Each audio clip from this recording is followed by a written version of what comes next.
Keynote speaker event. We are towards the end of Mental Health Awareness Month, and this is a really important event tonight.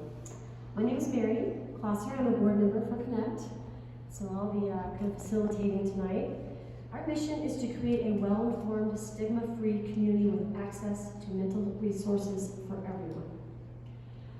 We've been around now for going on 6 years. So, five, going on 6.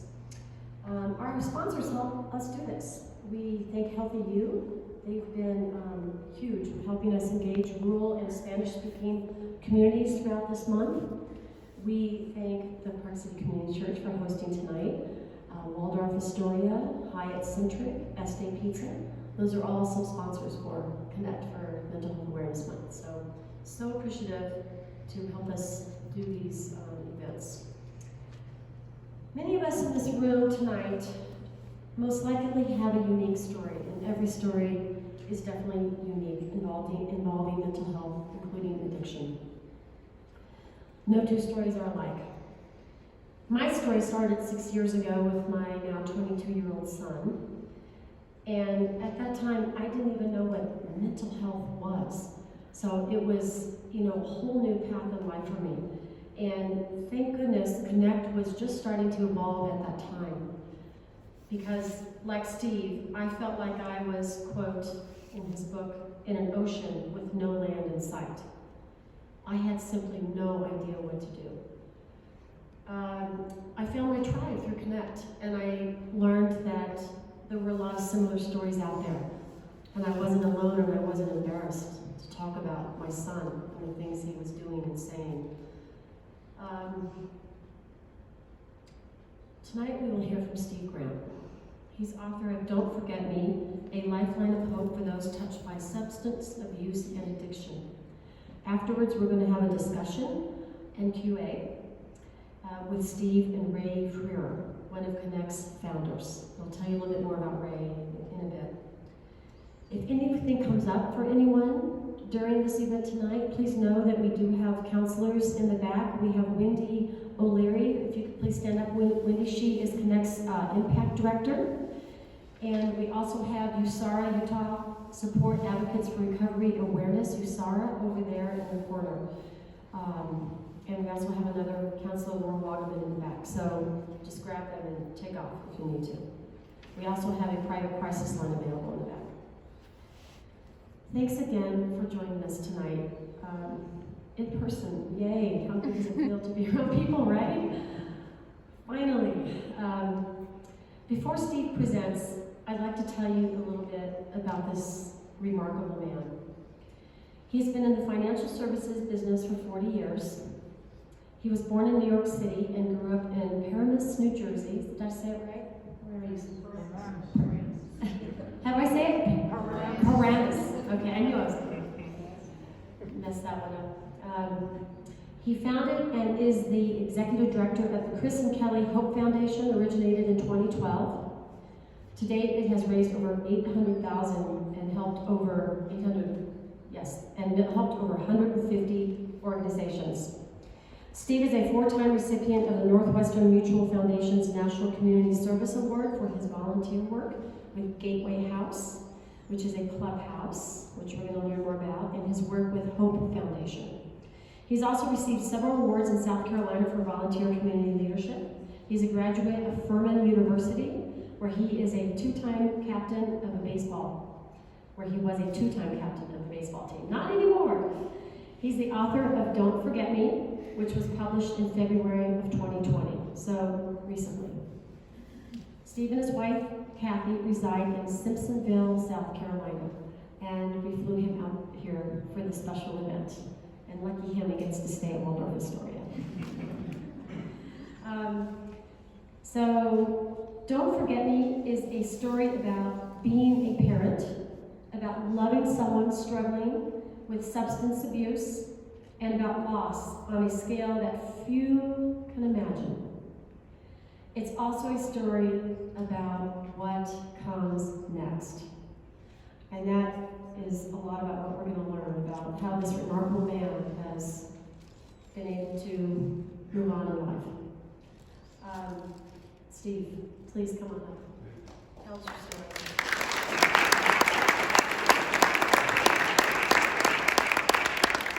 Thank you, Mary. Is Paramus. Paramus, thank you. Tell I grew up in Kansas. When I say I'm from Paramus, New Jersey, everyone says, I shopped there once. It's home of the largest shopping mall. At one time, it was the largest shopping mall in the world, outdoor mall. And still to this day, there are blue laws that we can't shop on Sundays.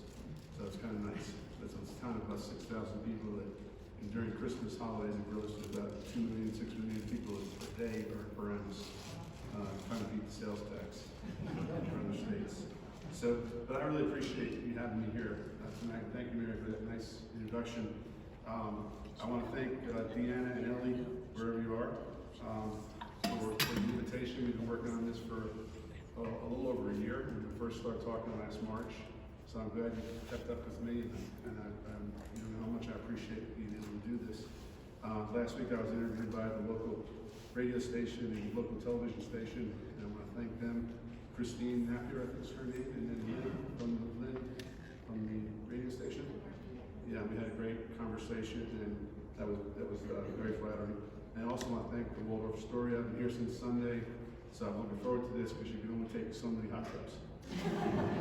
You're by yourself there, no one's there. So I thought I was in The Shining. I stayed there, so I was glad to get out and see some people and talk to some people. I have a friend in Greenville who does my marketing named Stacy Bevel, who I know Deanne and Ellie are somewhat tired of, but she's very good, and she helps me put together things like this. Also want to thank my wife, who's very supportive of me. She's not the boy's mother, but she feels like I think she is sometimes, and she's very supportive of me, and I wish she could be here, but we have a family emergency. We're watching her mother, so I'd like to have her here. So those are my sons, Christopher and Kelly. Christopher's on the left and Kelly's on the right. That's our logo for our foundation that a young, aspiring ad agency guy did. And it's supposed to be that the circle is not quite closed yet. So the story quite hasn't closed yet. And I get a little emotional, but Christopher was the one on the left, as I say, is a gifted athlete in soccer and basketball. And about 13, 14 years old, he started to show behavior that was somewhat unusual. And we couldn't quite figure it out. So one day I went to see a pediatrician, and a friend of mine, and I said, look, I'd like to really see this psychiatrist here in town. And he said, when do you want to see him? I said, well, I want to see him tomorrow, today. He said, he's hard to see him in 6 months. Very accommodating guy. I was in his office the next day at lunch, and he had my son there with him, Christopher. And when Christopher left, he of course was bound by some confidentiality, but he said, your son's life is being controlled by alcohol and drugs. So it kind of was a wow, all of a sudden. And so that really started the next 8 years of our life at 13, hearing that news. And unfortunately, went 8 years, 5 rehabs, boarding school, hundreds of thousands of dollars. There's a lot of, as I've talked to some people here earlier that had sons or daughters who are either still with us, fortunately, or some have had tragedy like I had. There's a lot of soft costs involved in having an addicted child. And also goes along with the sleepless nights and the worry that you can't put a real price on those things. But unfortunately, Christopher was always better when he came home, but it didn't take him very long to go back to where he was. And unfortunately, Christopher died of a methadone and a cocaine overdose in 2005 in his bedroom. And I found him, and it was just very, very tragic. But at the same time, people ask me if I grieve, and I say, I think grief is built on guilt a lot, and I didn't have any guilt. I kind of was at the point where I had done everything I could for Chris, and for over 8 years, and I knew that at some point he was going to have a major epiphany. Of course, I didn't like to see him die, but it happened, and it was very tragic. It was really interesting. At that time, I didn't know anybody who had died of a drug overdose. And come to our second son, Kelly. Kelly was, I hate to say this, but I always say it, he was completely different. He was, he didn't do any of those things, but he did do some of those things. He was a high school kid. He drank some beer, he smoked some marijuana, But his behavior, parents call me sometimes and they say, Steve, how do you know when your son or daughter is being controlled by alcohol or drugs? And I always say when it begins to make decisions for them that they normally would not make, something totally different than they not make, and then you can usually tell. It's amazing that I was talking to Darlene. She had lost a son in 2012. And, I know when she reads my book, she's going to say, well, her son Adam and Christopher were just like each other. I wish I had a dollar for every time someone's told me that over the last 10 years, that when they read about Christopher, they're reading about their son. And Kelly was different in the sense that one son took 8 years. Kelly was at college at Charleston. He was a gifted musician. He signed a record contract with Columbia Records as a drummer. He said, quote unquote, I was going places. I wanted him to get his degree. He was going places though, and he went to South by Southwest. I guess if you guys are young, South by Southwest is a big proving ground for bands. And he came home one night to Charleston, and he was exhausted. He went to the emergency room, and he called me the next day and said that I was in the emergency room last night, but he wouldn't tell me why. And I said, well, what happened? He said, well, you'll get a bill, Dad. And I said, okay, I'll get a bill. So I got a bill, but I couldn't call him back, and I said, hey, Kelly, I got this bill from the emergency room. What happened that night? And he said, I passed out in the parking lot because we just got back from South by Southwest. It's a long way from wherever that is in Arizona or in Austin, Texas to Charleston, South Carolina. And it sounded somewhat plausible. And about a month later, one of his friends said that was not an exhaustion, it was an overdose of heroin. And of course my world was rocked because here I was saying, here am I going to go through this again? And I went down quickly to get him. And we spent that summer drug testing him day in and day out. And he had stopped using heroin for a period of time, but there's a great attraction to heroin. With the psychiatrist I talked about early on, and I called him and told him that, he said, Steve, it's impossible, he can't take care of that by himself. And he was right, but it's amazing when you're 13 to 18 years old, you can go kicking and screaming to recovery, and you can't leave. But when you 18 is that magic number where you're an adult, you can make your own decisions about where you go and how long you stay. So I knew that I wanted him to go to rehab. I also knew that rehabs, and I hate to say this and someone might not like it, but they don't have a great batting average. I think they're great for some, and if I needed to go, I'd go. But statistically, success rates are not great. In fact, I support a lot of Christian-based recovery centers in South Carolina where folks are down to their pennies and they want to try one more time. And the average adult, post-21, tries 6 or 7 times in their life to obtain sobriety the rest of their life. And with all that in mind, I wanted Kelly to go to rehab, but he wouldn't go. So he went back to college at Charleston, and we had an agreement that if he used heroin again, that I was going to come take him and he was going to go to rehab. So I came back, he reneged on the deal, but he had not used for about 2 months. And unfortunately one night I went over there and I was afraid, I used to watch the show Mad Men with him every Sunday night, and I couldn't get him on the phone, Sure enough, I had to knock down his door and found him dead of an overdose of heroin. And that was a little different sight than seeing his other brother. His brother was like he was sleeping, but Kelly died a really violent death, and it was obviously very difficult. So, that was it was interesting. My sons were ahead of their time. One in 2005, one in 2010. Again, I didn't know anyone in 2005 who died of a drug overdose, and in 2010 I knew his brother who had died of a drug overdose, but I didn't know anyone else. Today, you don't have to pick up the newspaper or listen to the radio or be online, and you're going to see someone, many times that you know, that's died of a drug overdose or an accidental drug overdose. And it happens more and more often today. It's not just, in the old days, it's just not entertainers and athletes that get notoriety. That's tragic that happens to them also, but it's people like you and me and our kids and our families. So it's a widespread problem. I heard something the other day that a lot of it has to do with COVID, and you'll hear more about that from the mental health folks in the room, but we're on track to have 90,000 deaths in the last 12 months from accidental drug overdoses. So I know in South Carolina, it was 800 in 2019, there were 1,200 in 2020, and they're already tracking for about 1,600 to 1,700 in 2021. So it's rising. I understand. Someone told me good news is some of it is down in Utah, which is good. I'll be interested to hear in the next 12 months after the COVID and some of those things happen, whether that'll still be the case. I hope it is. So from that point, after Kelly died, that was January. He died in December of 2010. In January 2000, two things happened in my life that were very, very good as a consequence of all this, if something good can come of it. The first was, I was at a meeting, it was at a Northwestern Mutual meeting, and our manager, obviously I knew my son had passed away, obviously. He said, Steve, I know I'm bothering you, but in 2 weeks there's these people from St. Louis coming and they want to do a boot camp for 3 days. And I want you to be there. I need a little gray hair. Okay? John doesn't have any hair. So I acquiesced, but I did go reluctantly. But it's interesting how things happen in life. So I went to the meeting. It was the first week in January of 11, and I was in a room like this, but the audience was in a horseshoe, and I was at the top of the horseshoe where that gentleman is in the red.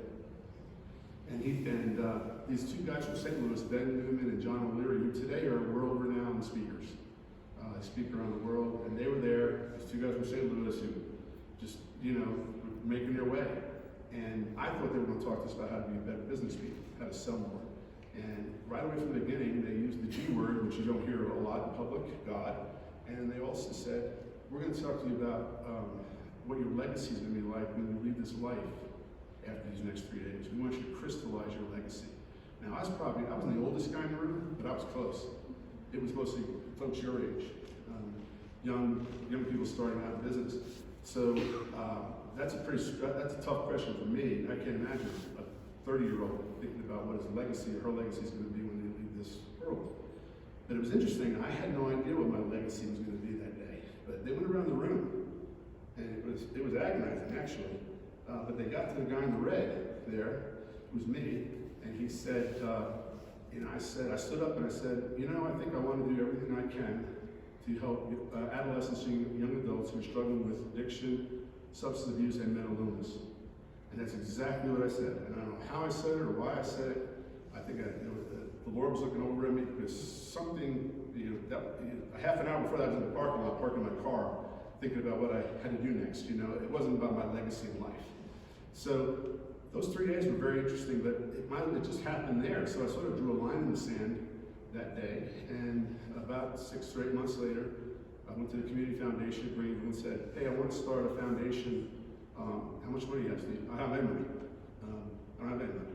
That's the other thing that having addicted children does to you.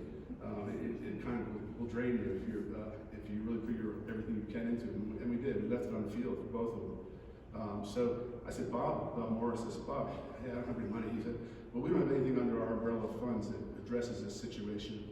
So we'd love to do this for you. So at that point, we started the Christian Lifeline of HOPE Foundation under the auspices of the Community Foundation of Greenville.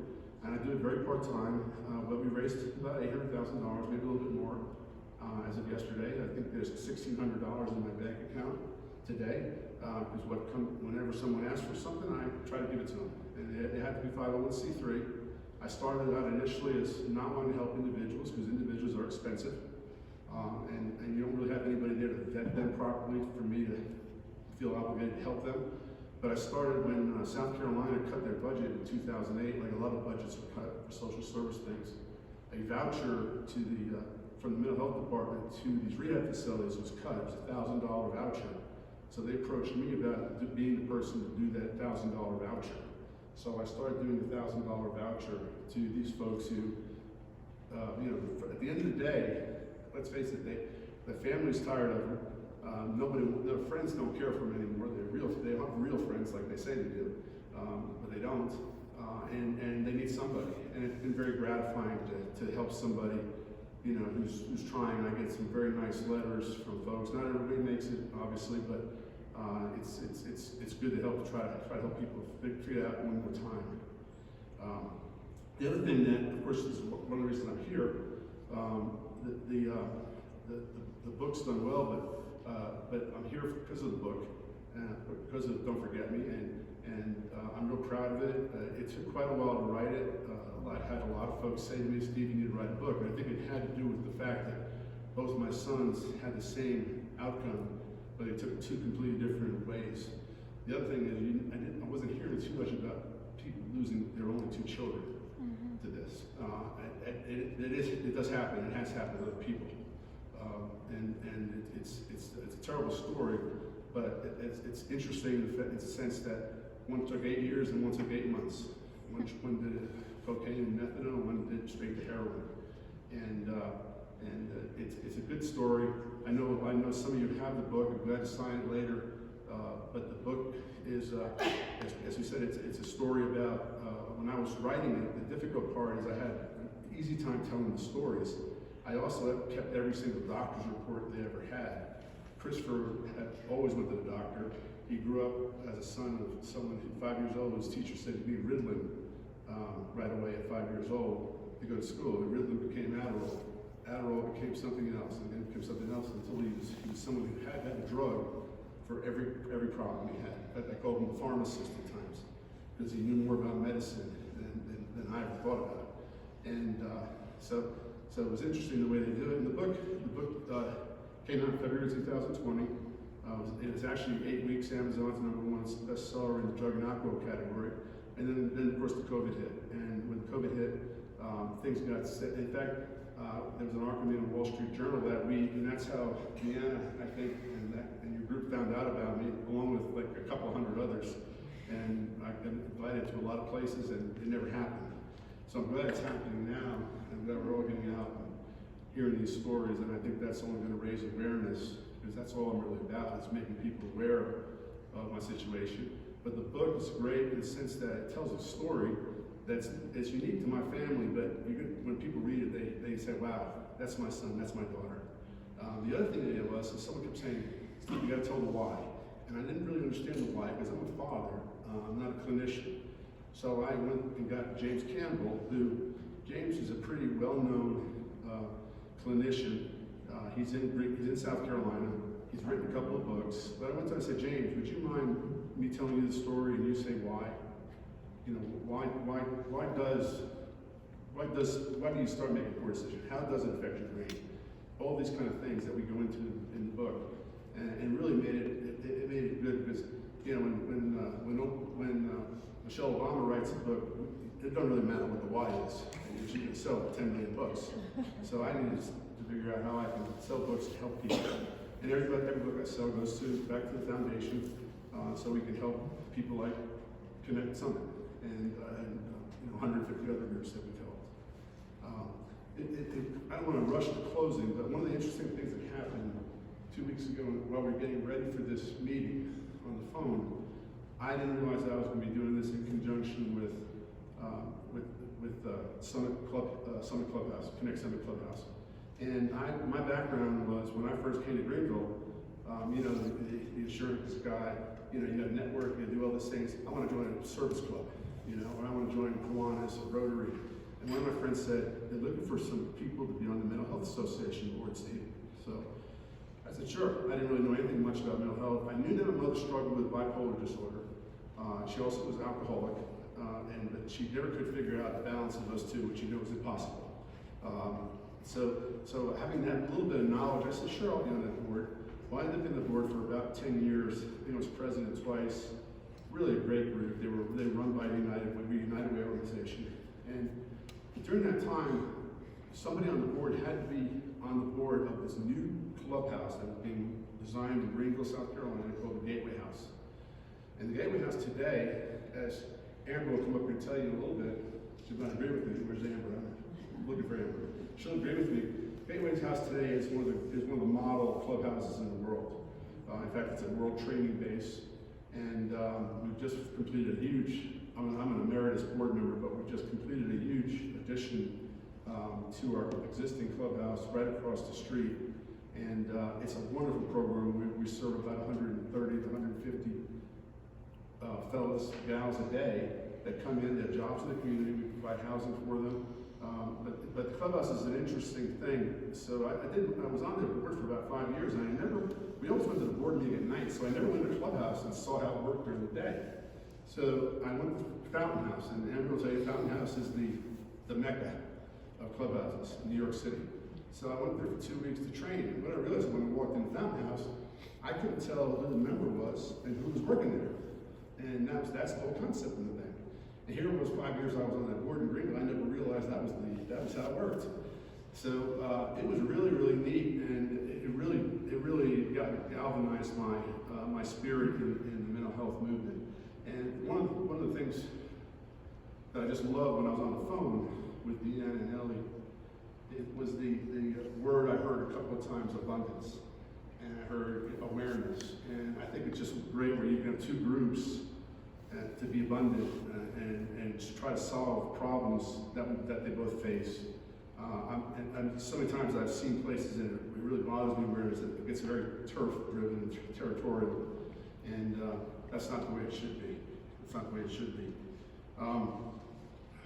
One more last thing I wanted to say before I get out of here.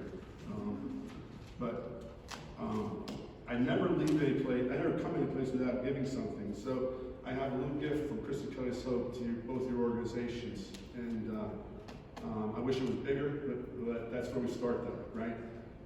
So I appreciate all your time. And I'm willing to stick around afterwards if you have questions to answer, to talk to anybody if you'd like to. Thanks for your time.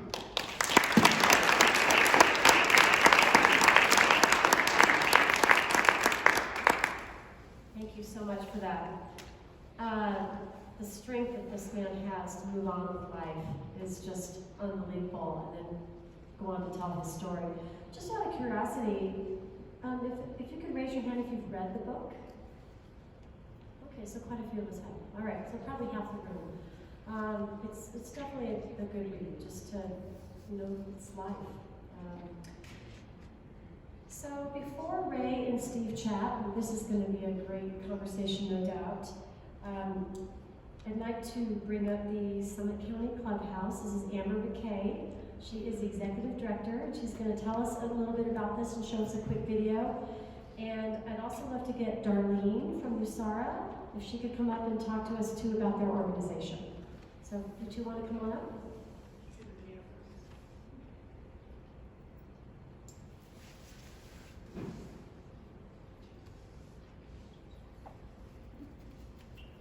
May is Mental Health Awareness Month, and the Clubhouse Utah Coalition is collaborating to bring mental health out in the open. Our coalition, made up of 5 clubhouses along the Wasatch Front, will be sharing incredible stories of members' accomplishment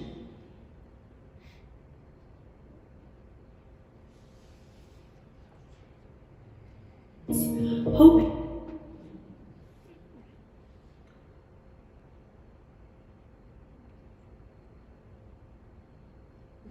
and recovery throughout the entire month of May to inspire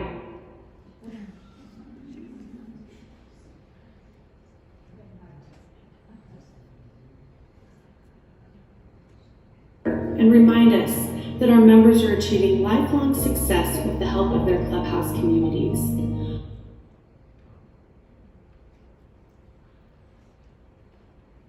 Our theme throughout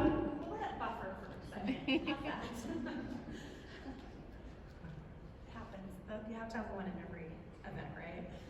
My name is Amber Mackey, and like Steve said, I'm the executive director of Summit County Clubhouse. And we are a new organization to Park City. Newer, we've been around for 1.5 years, but we are not new to the Clubhouse model. Steve, who has been involved with Clubhouse, now you've heard, for 25 years, which is amazing, hats off to you. But he's been involved in a clubhouse in South Carolina, Greenville, which I had the opportunity to visit and get trained at Greenville. And he is right, they are a not phenomenal clubhouse. And one thing I can tell you, and Steve, you can agree, once you get involved in clubhouse, it's in your blood, right? You can't get it out, and we know that here at Summit County Clubhouse. But I just wanted to say thank you to Connect and the Park City Community Church. I also wanted to say thank you to Steve so much for sharing your story. I am excited to read your book. I haven't had a chance yet, but I'm very excited to read your book and to experience maybe some of what you've experienced. You are strong, and thank you for being vulnerable and sharing what we all need to hear and how we can continue to work with individuals who are struggling and who need the support of a supportive community like the Clubhouse. With me, I have Phyllis, who's one of our staff, and have Austin, who's a member, and have Rick, raise your hand, Rick, who's also a member. And I just have to dote on Phyllis, or Austin and Rick for just a minute. So Austin's an original member of the Clubhouse when we started in 2019.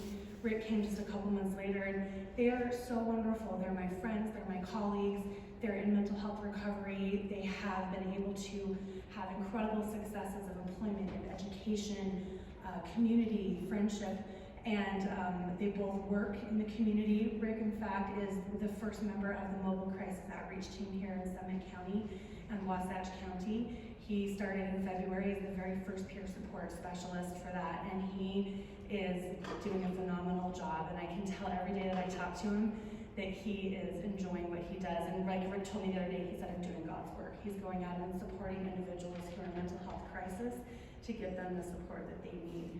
And we're just really excited to be here, and thank you for sharing this evening with the community and with us. And again, Steve, thank you so much for your story. And maybe the video will work now. Let's bring it in. Okay. A response to the COVID-19 pandemic. Our Utah clubhouses have met the challenge of change as a result of the pandemic and readjusted, sometimes many times, so that our members and our clubhouse communities remain strong and continue to offer a safe place for any adult living with a mental illness in Utah. Clubhouses are a supportive, recovery-based community that offers opportunities for friendship, employment, education, housing, and health and wellness in a single caring and safe environment.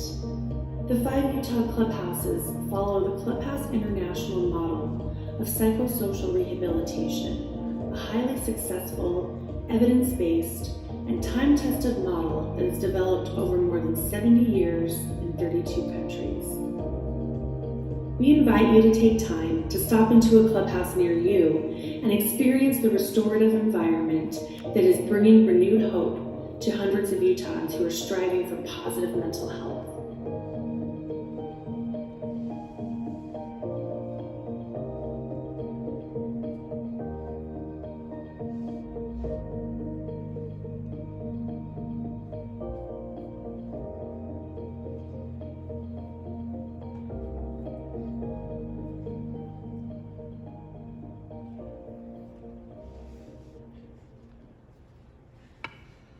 Chills.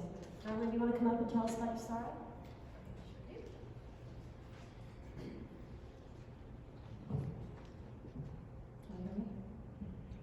A little louder. Okay, I'm Darlene, and I'm the Family Support Coordinator for USARA. This is Evan, he's our Development Director. Over here is Teresa. Give us a wave, Teresa. She is our Administrative Coordinator and also helps with our Family Support Program. And then Leslie, my sidekick, that I couldn't do this family support program without her. She facilitates and trains with me. So USARA stands for Utah Support Advocates for Recovery Awareness. And we are a nonprofit recovery community organization. And within our organization, we have 4 recovery community centers. One in St. George, one in Price, one in Ogden, and our main center is in Salt Lake City. So we offer peer support services, recovery support services for those struggling with substance use disorder. And we also offer an amazing family support program. And I say amazing because I've been doing this since 2010, and I jumped into this looking for some support for myself. As Steve said, you know, we had something in common. I lost a son in 2012 to an overdose.